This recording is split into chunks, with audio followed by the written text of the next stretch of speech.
4 minutes and 30 seconds. That's the exact length of the footage Claressa Shields just uploaded to an Instagram account she refuses to step away from. And inside those 4 minutes and 30 seconds, every fragile scaffold she built around her public image quietly collapsed in real time. Not because a critic struck her, not because a journalist cornered her, but because a 6-minute observation from a creator named Melanin Hipster triggered a reaction so raw, so unfiltered, so naked, that you could practically watch the mask slide off her face frame by frame.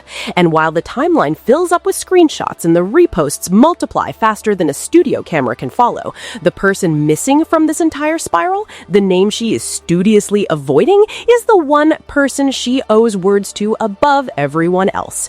Shadasia Green. Hospital bed, ICU, brain bleed, stretcher out of the ring, a fighter currently in the middle of a genuine medical war, and a peer who would rather cosplay as a victim on a rectangular screen than walk outside, sit down, write something real, and send it forward. Settle in. The unraveling is about to get forensic. A quick note before we go deeper, because I never forget the people watching.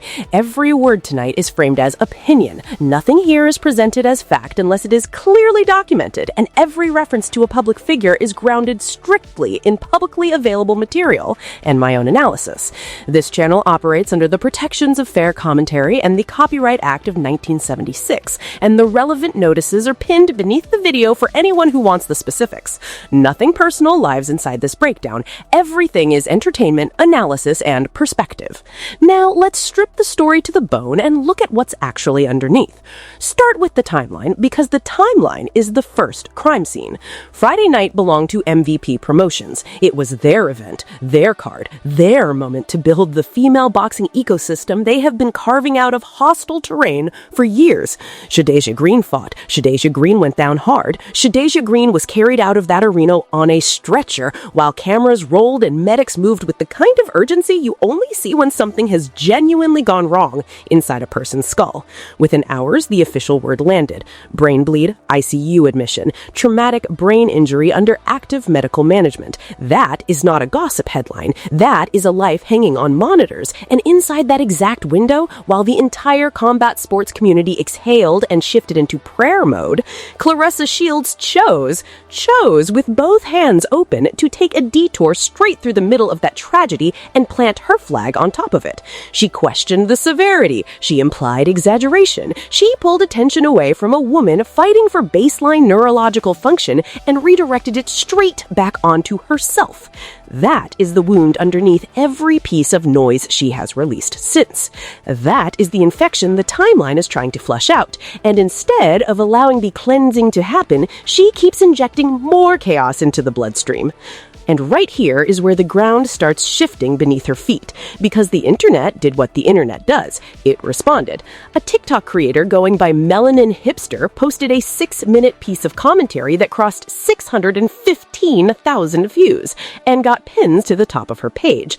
A piece of commentary that didn't even center looks as its thesis. The thesis was psychological. The thesis dissected behavior, not appearance. The thesis introduced the phrase that lit the entire fuse: ugly girl syndrome, a concept rooted in the lingering residue that follows a woman who was treated as physically undesirable during formative years, a residue that doesn't automatically evaporate the moment she grows into conventional beauty later in life. The creator wasn't calling Shields unattractive. The creator was diagnosing a pattern, a posture, a male-centered orientation that rewires how a woman relates to romance, validation, and public perception. She was identifying the software running in the background, not critiquing the hardware. And Shields, rather than absorbing that observation with even a fragment of introspection, turned around and weaponized it into a 4.5-minute video that didn't rebut the diagnosis, it confirmed it. Line by line, breath by breath. Every syllable she delivered reinforced the creator's central argument more forcefully than the creator herself ever could have. Watch the mechanics of her rebuttal, because this is where the self-exposure gets almost painful to witness. She opens by listing syndromes of her own. I whoop a certain type of person syndrome. I beat a certain type of person up syndrome. I love my man syndrome. I wear whatever I want syndrome. I have greed syndrome, which she actually tied to the word money, as if greed were a badge rather than one of the 7 spiritual collapses documented across 2,000 years of theological writing. She delivered get to the top by any means necessary syndrome, as if that phrase were an affirmation rather than a neon warning sign flashing above her entire decision-making process. When a person raises that phrase to their forehead like a flag, what they are actually broadcasting is a willingness to incinerate every boundary on the way up, a willingness to stand next to a married man, a willingness to parade through the blogs wrapped in the aesthetic of the wife she is publicly competing with, a willingness to flatten a peer's traumatic brain injury underneath her own need for attention. Any means necessary, she said the quiet part, into a glass lens and uploaded it voluntarily. Pull back another layer. She insisted she doesn't bother anybody. That phrase, I don't bother nobody, became the chorus of the entire recording, but the recording itself is the refutation. A person who genuinely minds her business is not sitting in a parked vehicle at midnight filming a 4-minute reaction to a 5-day-old commentary she had already responded to on a different platform. A person who genuinely minds her business is not locked inside a comparison cage with another woman's husband, mimicking the wife's wardrobe, the wife's hair, the wife's jewelry profile, the wife's makeup palette, and then circling back to respond line by line to a diss record she swore had nothing to do with her.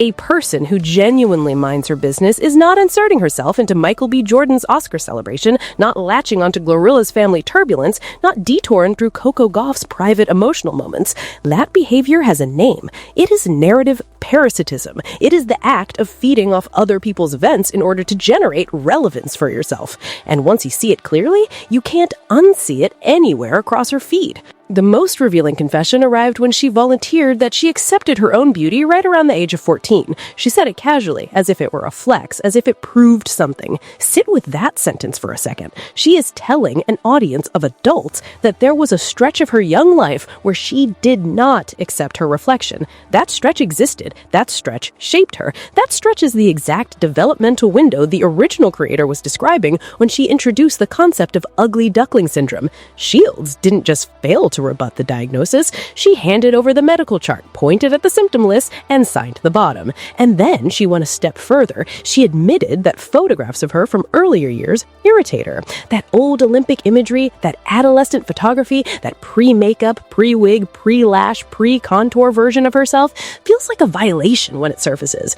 A woman who truly made peace with her appearance does not shudder at her own past pictures. A woman who truly made peace with her appearance does not require makeup to function as an emotional safety net. A woman who truly made peace with her appearance does not translate a stranger's commentary into a personal assault requiring a 4-minute military response. She did that. She did all of that on camera. Now examine the Papoose architecture, because the architecture is the real load-bearing wall of this entire crisis. The affair is no longer a rumor. Remy Ma said the name, attached the accusation, and released a record called Why a Lion that functioned as a public evidence packet. Shields initially insisted the track wasn't about her. Then she responded to the track line for line, bar for bar, reference for reference. That contradiction alone is a masterclass in self-betrayal. You cannot be unbothered by a song you feel compelled to rebut in full. Meanwhile, the man at the center of the situation, the one whose surname she wears like a borrowed jacket, continues to exist inside a legal marriage with no visible divorce decree, no publicly documented proceedings, no cooperative custody agreement for the minor child he shares with Remy, and no willingness to stand beside her on record and confirm commitment. She asked about the relationship on Vlad TV. The answer was no. The answer was absolutely not when the topic of living together entered the frame. The answer in its entirety was public dismissal delivered with a calm face, while she sat through it and kept going. That is not a partnership. That is a woman running a public relations campaign for a man who refuses to endorse her candidacy. And every time another story threatens to unseat her as the lead character in the digital theater, she reaches for the same tool, self-victimization. She posted this Instagram video video specifically because Remy Ma was trending from a high-energy 420 appearance the night before, surrounded by family, surrounded by laughter, surrounded by the glow of a woman whose actual life is working. Shields was alone in a vehicle, in the dark, filming a grievance monologue. Compare the two frames. A woman celebrating inside community, a woman isolated inside her own loop. The content is secondary. The frames tell the story before a single word is spoken. Zoom further out and look at the career math. She wants to be named in the same sentence as Michael Jordan, LeBron James, and Serena Williams. Those are the comparisons she floats, but the endorsement portfolio doesn't match. The crossover cultural deals don't match. The mainstream brand architecture doesn't match. Even Angel Reese, who gets her share of criticism, has assembled a partnership stack outside her primary sport. What is Shields' list? Which fragrance company? Which footwear partnership? Which streaming documentary? Which stadium-level campaign? The silence in those columns is louder than anything she has posted this week, and that silence is not a racism problem, because those other athletes navigate racism too. That silence is a behavior problem. That silence is a conduct problem. That silence is the natural consequence of a brand steward who spends more energy feuding than building. Corporate partners do not attach themselves to flame trails. They attach themselves to predictability, stability, and measurable optics. She keeps torching her own portfolio and blaming the matches. Return to Shadasia Green because the story has to keep returning there. That is the moral anchor of this entire situation. A woman is currently inside a hospital recovering from an injury that could alter her career trajectory permanently and her neurological baseline for life. The boxing community is holding its collective breath. Teammates, trainers, promoters, fans, people who have never met her personally are sending energy, prayers, monetary support, medical referrals, anything they can route her direction. And somewhere in that same atmosphere, Claressa Shields has chosen not to say her name with the respect the moment demands. No apology for the earlier dismissiveness, no public retraction, no prayer circle post, no "I love you and I'm pulling for you" message, nothing. A woman who publicly identifies as a believer cannot logically withhold prayer from a peer in a hospital bed. Faith without visible action is theater. And if the faith is theater, then so is the humility, so is the love your neighbor branding, so is the "I am a good woman" framing. It collapses into costume at that point. Costume that falls apart when the spotlight shifts. Strip this down to its spine one more time because the spine is what matters. Everything she is doing right now is a smokescreen. The 4-minute monologue is a smokescreen. The ugly girl syndrome rebuttal is a smokescreen. The Dollar Tree Remy aesthetic competition is a smokescreen. The subtweets about Lotto and the piggybacking on Glorella are smokescreens. The declaration that nobody bothers her while she responds to everyone who bothers her is a smokescreen. And the smoke is pointing in one direction only. Away from the hospital, away from the stretcher, away from the brain bleed, away from the one sentence that would actually restore a fragment of her public dignity. "I'm sorry, Shadasia. I'm pulling for you. I was wrong." 3 lines, 3 moments of humility, 3 breaths of accountability, and the story would begin to breathe again. But humility is the only currency she refuses to spend, because in her internal economy, humility is interpreted as weakness, and weakness is interpreted as surrender, and surrender is interpreted as the end of relevance. So she keeps choosing noise, she keeps choosing spectacle, she keeps choosing war, and the war keeps making her smaller every single night. Circle back to the creator because Melanin Hipster deserves the proper framing here. She delivered an observational piece grounded in social psychology. She used accessible language. She offered context. She sourced the concept from lived experience, from the kind of introspection that produces generational insight rather than generational drama. Her thesis was not cruelty. Her thesis was concern. Women overcompensate when their self-concept was fractured during childhood. Women overperform inside relationships when they still carry residual evidence that they were once considered undesirable. Women build confidence in response to male validation rather than in response to sisterhood, community, or inner inventory, and that male-centered rebuild becomes unstable the second male attention wavers. That is textbook. That is clinical. That is useful. And instead of engaging with any of it, Shields chose to perform the entire diagnosis on camera, confirming every branch of the hypothesis with her own behavior.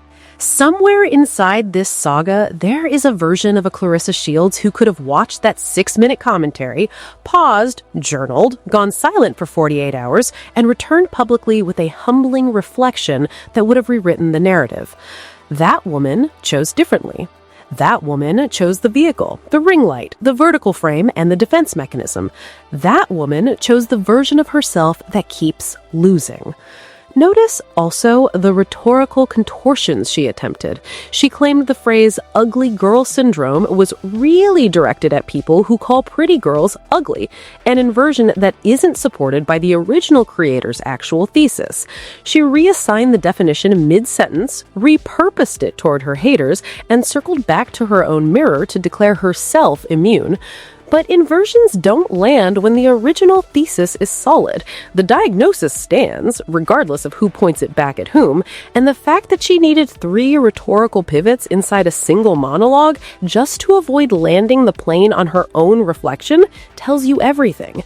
When a person has to rotate the argument that many times, they aren't refuting the argument, they are dodging the mirror. Watch what she did with Lotto, too, because that cameo reveals more than it should.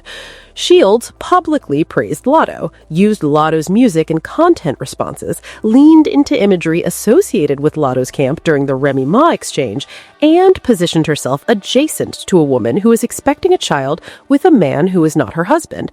That adjacency is strategic. That adjacency is ideological. That adjacency is a quiet endorsement of a worldview in which traditional partnership boundaries are optional accessories rather than structural commitments. She keeps picking the aesthetic allies whose choices validate her own, and she keeps avoiding the voices whose integrity would challenge her. Community by convenience, sisterhood by selection bias. The deeper truth underneath all of this is that she has confused notoriety with legacy, and the two are not synonymous.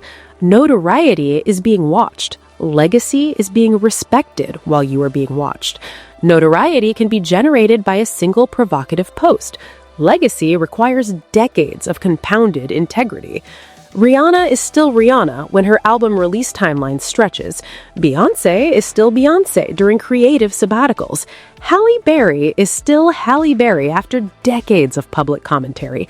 None of them live inside 4-minute defense monologues filmed from the driver's seat of a parked car. None of them respond to commentary from a micro-creator as if a head of state had declared war. None of them confuse engagement metrics with worth. Shields is currently inside that confusion, and until she exits it, the metrics will continue performing well while the brand continues contracting.